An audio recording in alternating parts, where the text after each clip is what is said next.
नमस्ते, राधे राधे। राधा रमन जी के प्राकट महोत्सव पर आप सब वैष्णव हरि भक्तों को ढेर सारी बधाई हो। आप सब राधा रमन जी के प्राकट उत्सव पर खूब सारी बधाइयाँ लुटाइए और उत्सव मनाइए।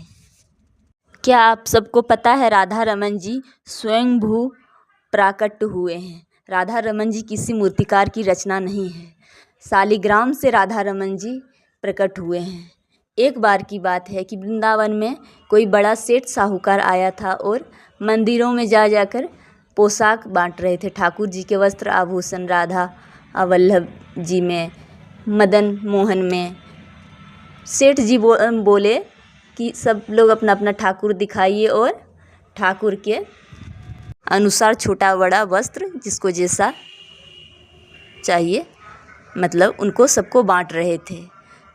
तो वो सेठ जी राधा रमन जी के मंदिर में भी आए। श्री गोपाल भट्ट जी से बोले कि आप भी अपना ठाकुर दिखाइए और वस्त्र आभूषण ले लीजिए। तो गोपाल भट्ट जी बोले मेरे पास तो ठाकुर के रूप में शालिग्राम जी हैं।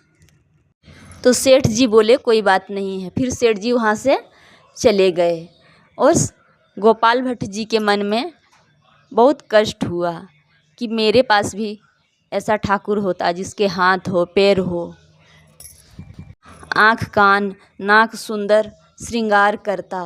मैं नाक में नथ बेसर पहनाता, कान में ठाकुर के कुंडल धराता, अच्छे से पाँव में पायल पहनाता। गोपाल भट्ट जी के मन में भगवान का श्रृंगार करने का खूब लालसा हुई और गोपाल भट्ट जी वहीं सो गए।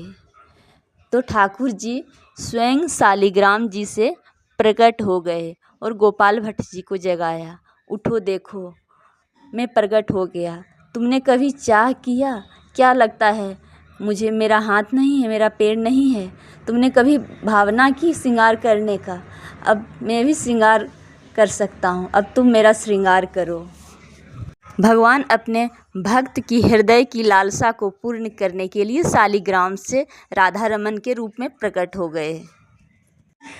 और जैसे ही ठाकुर को गोपाल भट्ट जी ने देखा तो बहुत ही प्रसन्न हुए और गोपाल भट्ट जी ने ठाकुर का श्रृंगार किया, खूब सुंदर सुंदर भोग लगाई, बधाई गाई और वृंदावन में सभी वैष्णव हरि भक्तों को बुला करके अपने ठाकुर का दर्शन करवाए और खूब सारे उत्सव मनाए।